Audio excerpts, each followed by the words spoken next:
नमस्कार, स्वागत है आपका। आप देख रहे हैं राष्ट्र प्रथम। मैं हूं आपके साथ वैष्णवी झा। बुलेटिन की शुरुआत करेंगे हेडलाइंस के साथ। 1000 लो फ्लोर डीटीसी बसों की खरीद का मामला, सीबीआई जांच में नई शिकायत को शामिल करने की एलजी ने दी मंजूरी। मनोज तिवारी ने एलजी को लिखा पत्र, छठ से पहले यमुना की सफाई सुनिश्चित करने की मांग। मेट्रो फेज 4 के कॉरिडोर पर मुकुंदपुर डिपो का होगा विस्तार, टेस्ट ट्रैक भी बनेंगे। अनिवार्य होगा पालतू कुत्तों का पंजीकरण, नहीं कराया तो होगी कार्रवाई, दिल्ली नगर निगम तैयार। दिल्ली नगर निगम के 2011 की जनगणना के आधार पर रिजर्व वार्ड की संख्या तय, चुनाव प्रक्रिया में तेजी। अब खबरें जानेंगे विस्तार से। केजरीवाल सरकार के एक और मंत्री कैलाश गहलोत अब संकट के घेरे में नजर आते हुए दिख रहे हैं। उपराज्यपाल वीके सक्सेना ने दिल्ली परिवहन निगम द्वारा डीटीसी के 1000 लो फ्लोर बसों की खरीद में कथित भ्रष्टाचार के आरोपों की जांच सीबीआई को सौंप दी है। आधिकारिक सूत्रों ने बताया कि उपराज्यपाल ने इस बारे में मिली शिकायत सीबीआई को भेज दी है। वैसे सीबीआई मामले में पहले भी प्राथमिक जांच शुरू हो चुकी है। सक्सेना ने नई शिकायत और सीबीआई द्वारा पहले से की जा रही जांच को मिलाने की अनुमति भी दे दी। उपराज्यपाल सक्सेना को मिली शिकायत में दावा है कि बसों की खरीद का टेंडर निकालने वाली समिति के अध्यक्ष पद पर परिवहन मंत्री कैलाश गहलोत की नियुक्ति पूर्व नियोजित तरीके से की गई है। इस टेंडर के लिए नीलामी प्रबंधन सलाहकार की नियुक्ति भी भ्रष्टाचार के सहूलियत को ध्यान में रख के की गई है। शिकायत के अनुसार जुलाई 2019 में 1000 लो फ्लोर BS4 और BS6 बसों की खरीद और मार्च 2020 में BS6 बसों की खरीद और मेंटेनेंस के ठेके में अनियमितता हुई है। शिकायत 22 जुलाई को दिल्ली के मुख्य सचिव को राय के लिए भेजी गई थी। 19 अगस्त को मुख्य सचिव ने रिपोर्ट दी जिसमें कुछ खास अनियमितताओं को चिन्हित किया गया है। अब राज्यपाल ने जांच सीबीआई को भेज दी है। राजभवन सूत्रों ने बताया कि सीबीआई टेंडर प्रक्रिया में सरकारी सेवकों द्वारा आपराधिक गलतियों की जांच करेगी।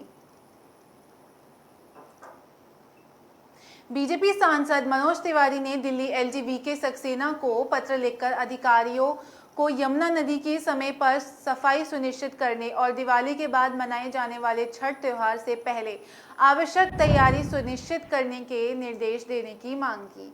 उत्तर पूर्वी दिल्ली के सांसद ने मुख्यमंत्री अरविंद केजरीवाल पर भी हमला बोलते हुए कहा कि वह दिल्ली के नदी की सफाई नहीं करने में अपनी विफलता को छुपाने के लिए पूर्वांचलियों के त्योहारों को निशाना बना सकते हैं। मनोज तिवारी के आरोपों पर आपकी ओर से तत्काल प्रतिक्रिया नहीं आई है। तिवारी ने आरोप लगाते हुए कहा कि जिस तरह से केजरीवाल लोगों को गुमराह करने और अपनी सरकार के घोटालों को छुपाने के लिए झूठी सेवा कर रहे हैं, यह संदेह है कि वो दिल्ली में यमुना की वास्तविकता को उजागर करने से रोकने के लिए छठ को निशाना बना सकते हैं।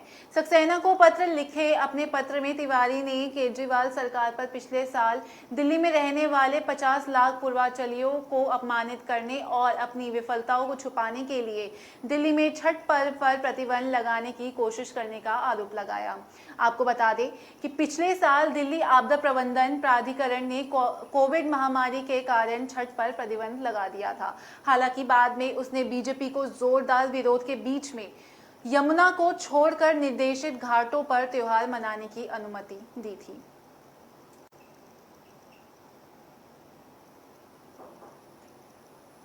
दिल्ली मेट्रो फेज 4 के कॉरिडोर पर नई डिपो के लिए अतिरिक्त जमीन का अधिग्रहण नहीं करेगी।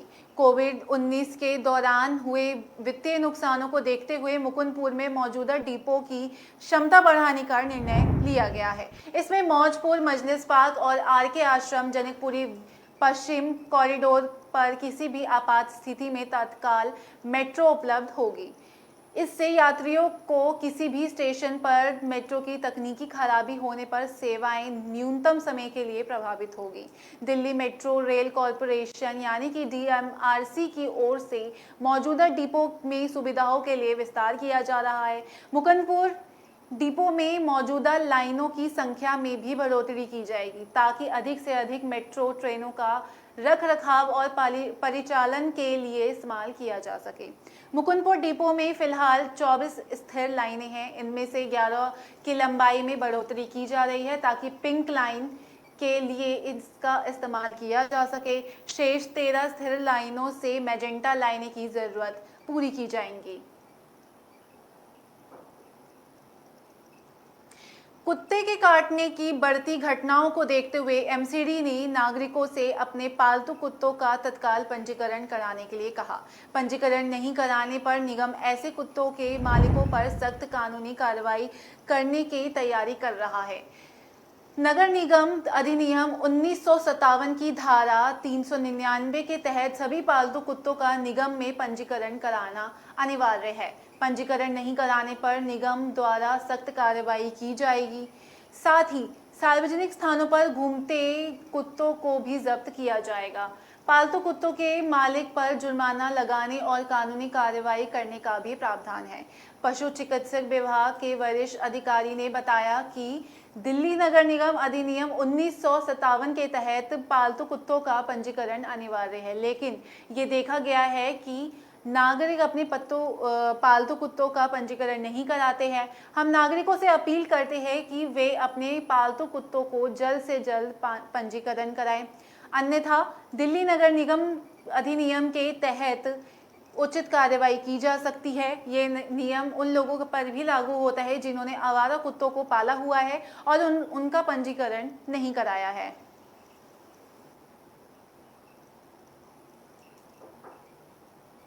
दिल्ली केंद्रीय गृह मंत्रालय ने MCD के गठन के बाद उसके चुनाव कराने की प्रक्रिया तेज कर दी है।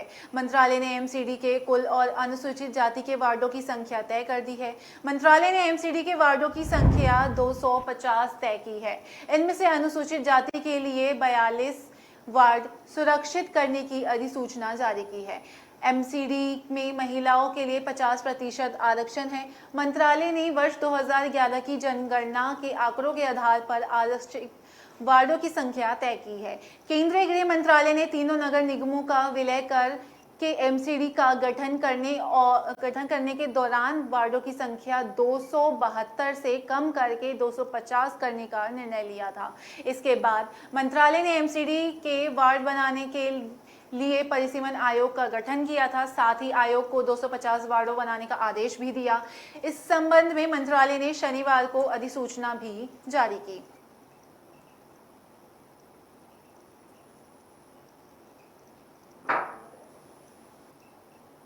रुकेंगे छोटे से ब्रेक के लिए, आप बने रहिए राष्ट्रप्रथम के साथ।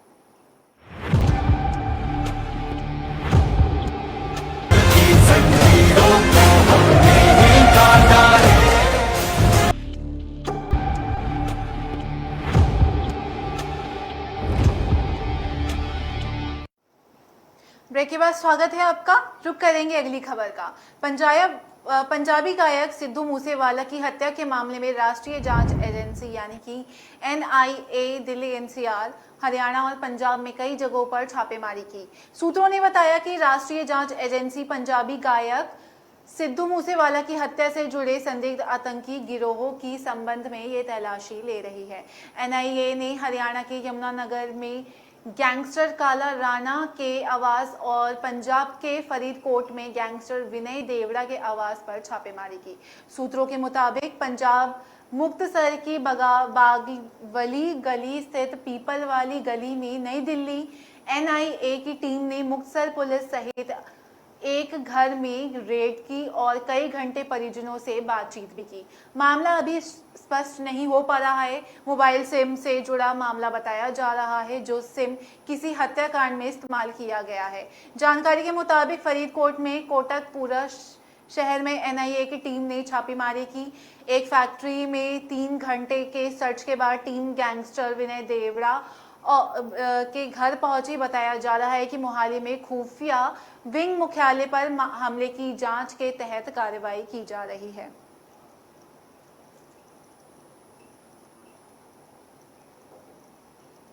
दिल्ली के एम्स में अस्पताल में भर्ती होने के बाद से राजू श्रीवास्तव को 4 बार बुखार आ चुका है। हालांकि अब उनकी हालत पहले से बेहतर है। रिपोर्ट्स के मुताबिक उनकी सेहत में धीरे धीरे सुधार हो रहा है। हालांकि राजू की सेहत के बारे में कोई पुख्ता जानकारी ना मिल पाने की वजह से उनके फैंस और दोस्त काफी परेशान हो गए हैं। यही कारण है कि अभिनेता शत्रुघ्न सिन्हा ने ट्वीट कर एम्स से डेली बुलेटिन की मांग की है। अभिनेता ने लिखा, हम वास्तव में अभिनेता, स्टैंड अप कॉमेडियन किंग, उत्कृष्ट स्वनिर्मित आदमी, एक बहुत ही अच्छे इंसान राजू श्रीवास्तव के बारे में चिंतित है। कोई भी कल्पना नहीं कर सकता कि उनकी पत्नी और उनके परिवार पर क्या गुजर रही होगी। ये बहुत निराशाजनक है कि वो 1 महीने से अस्पताल में भर्ती हैं।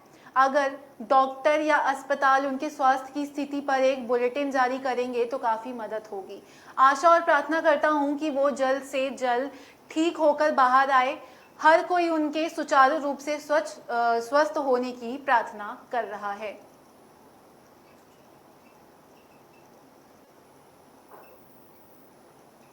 पेनक्रियाज तक पहुंचे कोरोना वायरस ने कई मरीजों को न केवल गंभीर किया बल्कि क्रॉनिक पैनक्रियाटाइटिस से होने वाली मौतों की दर को दोगुना से अधिक बढ़ा दिया। एम्स दिल्ली में कोरोना काल के दौरान गैस्ट्रोलॉजी विभाग में वेंटिलेटर पर भर्ती हुए 85 गंभीर मरीजों का एक अध्ययन किया। उपचार के दौरान इन गंभीर मरीजों में 40 से अधिक लोगों ने दम तोड़ा, जबकि सामान्य दिनों में क्रॉनिक पैनक्रियाटाइटिस से गंभीर मरीजों की होने वाली मृत्यु 20% तक ही रहती है। कोरोना वायरस से मरीजों के शरीर पर गहरा प्रभाव डाला। साथ ही पैनक्रियाज तक पहुंचे वायरस ने मरीजों की स्थिति को और गंभीर बना दिया। गैस्ट्रोलॉजी विभाग ने सहायक प्रोफेसर डॉक्टर सौम्या जे महापात्रा ने बताया कि कोविड काल के दौरान अस्पताल में गंभीर क्रॉनिक पैनक्रियाटाइटिस से पीड़ित 85 मरीजों को भर्ती किया गया। इन 85 गंभीर मरीजों में से 36 ने दम तोड़ दिया, जो कुल गंभीर मरीजों का 42.35% था।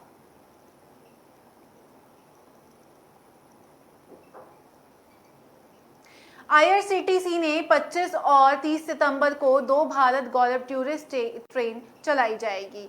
दिल्ली के सफदरगंज रेलवे स्टेशन से 25 और 30 सितंबर को शाम 7 बजे गौरव ट्रेन कटरा के लिए रवाना होगी। सभी सुख सुविधाओं से लैस इस ट्रेन में यात्री गाजियाबाद, मेरठ, मुजफ्फरनगर, सहारनपुर, अंबाला, कैंट, सरहिंद और लुधियाना से अपनी यात्रा प्रारंभ कर सकेंगे। आईआरसीटीसी के अधिकारियों के मुताबिक इन 5 दिवसीय यात्रा के दौरान यात्रियों को ट्रेनों में शाकाहारी भोजन, बसों के जरिए पर्यटन स्थलों का भ्रमण, होटलों में ठहरने की व्यवस्था, गाइड और इंश्योरेंस की सुविधा भी उपलब्ध कराई जाएगी। अधिकारियों का कहना है कि अगर पठानकोट में भी 50 बुकिंग होती है तो यहाँ विशेष ठहराव भी किया जा सकेगा। अधिकारियों के मुताबिक यात्री आईआरसीटीसी के वेबसाइट पर जाकर जानकारी हासिल कर सकते हैं। इसके अलावा ऑनलाइन बुकिंग भी कर सकते हैं। बुकिंग की सुविधा आधिकारिक वेबसाइट पर पहले आओ पहले पाओ के आधार पर उपलब्ध है।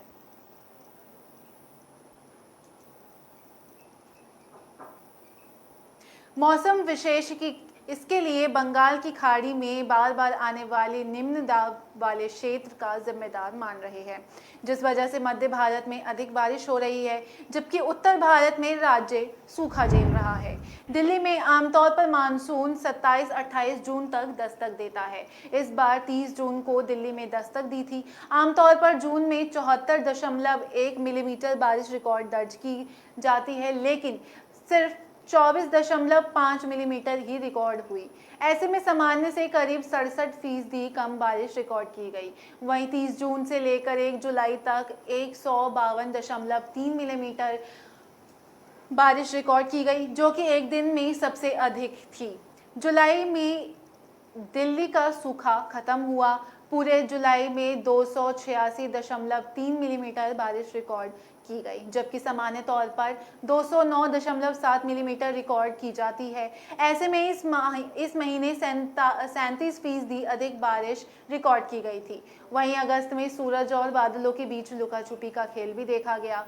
ऐसे में इस महीने 41.6 मिलीमीटर बारिश रिकॉर्ड की गई थी, जबकि इस महीने सामान्य तौर पर 243.1 मिलीमीटर बारिश होती है। ऐसे में करीब 82% की कमी दर्ज की गई। वहीं सितंबर में अभी तक करीब 10 मिलीमीटर रिकॉर्ड की गई है। आमतौर पर इस महीने 39.4 मिलीमीटर बारिश रिकॉर्ड की जाती है। अभी भी करीब 75% की कमी शेष है।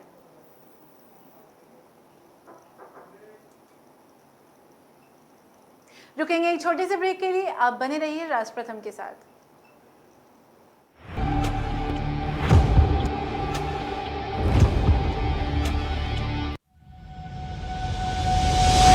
लहरों से डरकर नौका पार नहीं होती, कोशिश करने वालों की कभी हार नहीं होती। नन्ही चींटी जब दाना लेकर चलती है, चढ़ती दीवारों पर 100 बार फिसलती है। मन का विश्वास रगों में साहस भरता है। चढ़कर गिरना, गिरकर चढ़ना न अखरता है। आखिर उसकी मेहनत बेकार नहीं होती, कोशिश करने वालों की कभी हार नहीं होती। डुबकी या सिंधु में गोताखोर लगाता, जा जाकर खाली हाथ लौट कर आता। मिलते नहीं सहज ही मोती गहरे पानी में, बढ़ता 2 गुना उत्साह इसी हैरानी में। मुट्ठी उसकी खाली हर बार नहीं होती, कोशिश करने वालों की कभी हार नहीं होती। असफलता एक चुनौती है, इसे स्वीकार करो। क्या कमी रह गई देखो और सुधार करो। जब तक न सफल हो नींद चैन को त्यागो तो, संघर्ष का मैदान छोड़कर मत भागो तो। कुछ किए बिना ही जय जयकार नहीं होती, कोशिश करने वालों की कभी हार नहीं होती। कुछ नया करो।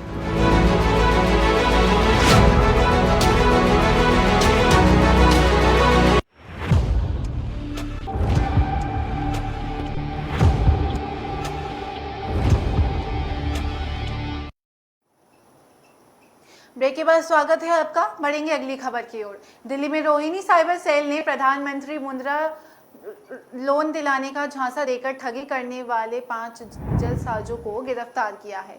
आरोपियों के कब्जे से पुलिस ने 5 क्रेडिट और debit card, 17 mobile phone, 24 SIM card और एक लैपटॉप भी बरामद किया है।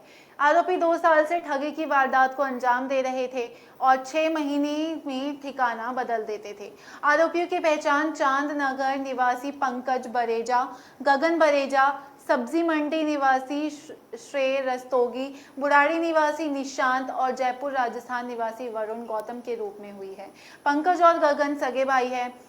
रोहिणी जिला पुलिस उपायुक्त प्रणव तायल ने बताया कि हितेश ने नेशनल क्राइम पोर्टल पर प्रधानमंत्री मुद्रा लोन दिलाने के नाम पर ठगी की शिकायत की। शिकायत पर रोहिणी साइबर सेल थाना पुलिस ने पीड़ित का बयान लिया। उसने बताया कि 1 जून को उसके पास एक मैसेज आया, इसमें लोन देने की बात लिखी गई थी। उसे रुपयों की ज़रूरत थी। ऐसे में उसने मोबाइल नंबर पे फ़ोन किया।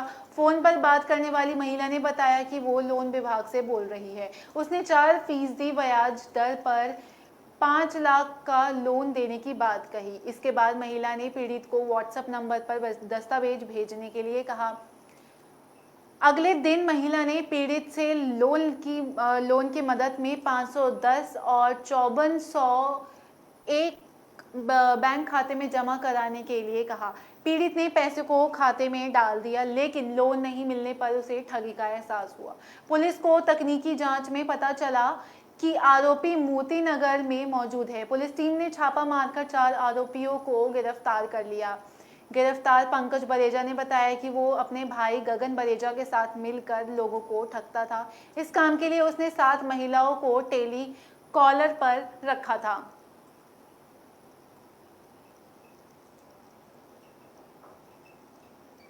जेईई एडवांस के जारी नतीजों में दिल्ली के 3 छात्रों ने टॉप 50 में अपनी जगह बनाई है। इसमें हर्ष कुमार ने 21, अनिलेश बंसल ने 31वीं और संस्कार शौर्य ने 35वीं रैंक हासिल की है।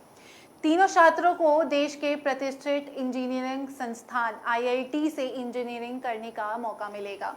परीक्षा में 31वीं रैंक हासिल करने वाले अनिलेश बंसल ने बताया कि वो बचपन से ही इंजीनियर बनना चाहता था। इसके लिए उन्होंने 11वीं कक्षा से ही अपनी तैयारी शुरू कर दी थी। वो नियमित तौर पर प्रतिदिन 5 से 6 घंटे पढ़ाई करते थे, साथ ही प्रश्नों को भी अभ्यास करते थे। अनिलेश ने 2022 में 12वीं 97% अंकों के साथ पास की। ऐसे में बिना ड्रॉप के उन्होंने पहली बार में ही IIT की सीट पक्की कर ली। अनिलेश ने बताया कि उनका सपना IIT दिल्ली से कंप्यूटर साइंस में इंजीनियरिंग करना है। इसके बाद भविष्य में मास्टर करने की भी योजना है। वो अपनी इस सफलता के लिए अपने माता पिता, बहन और शिक्षकों को श्रेय देता है। अनिलेश ने माता पिता पेशे से डॉक्टर हैं। माता एक सरकारी अस्पताल में डॉक्टर है, जबकि पिता का एक क्लिनिक है। वहीं हर्ष कुमार ने कहा कि उसका बचपन से ही इंजीनियर बनने का सपना था, जो कि अब पूरा हो गया है। वो चाहते थे कि वह IIT में पढ़ाई करे। हर्ष ने एडवांस परीक्षा में 360 अंकों में से 271, अनिलेश ने 263 और संस्कार शौर्य ने 260 अंक हासिल कर सफलता की।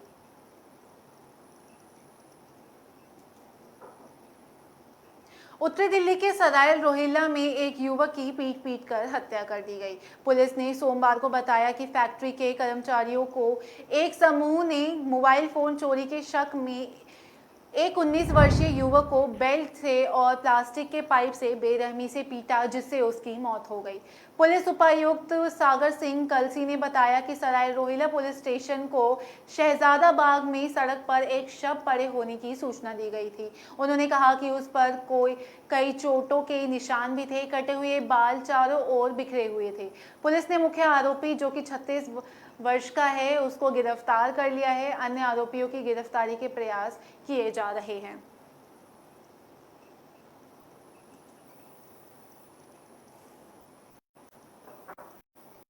जम्मू कश्मीर के हैदरपोरा में सुरक्षा बलों के साथ एनकाउंटर में मारे गए आतंकी आमिर मार्ग्रे का शव कब्र से बाहर निकालने की मांग को सुप्रीम कोर्ट ने ठुकरा दिया है।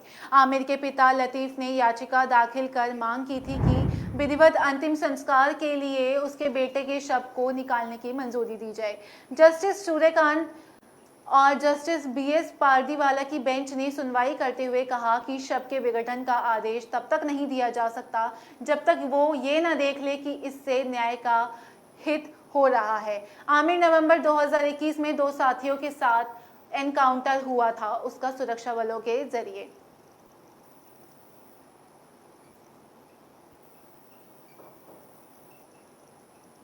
देश में अब कोरोना संक्रमित मरीजों की संख्या में गिरावट रिकॉर्ड की गई है।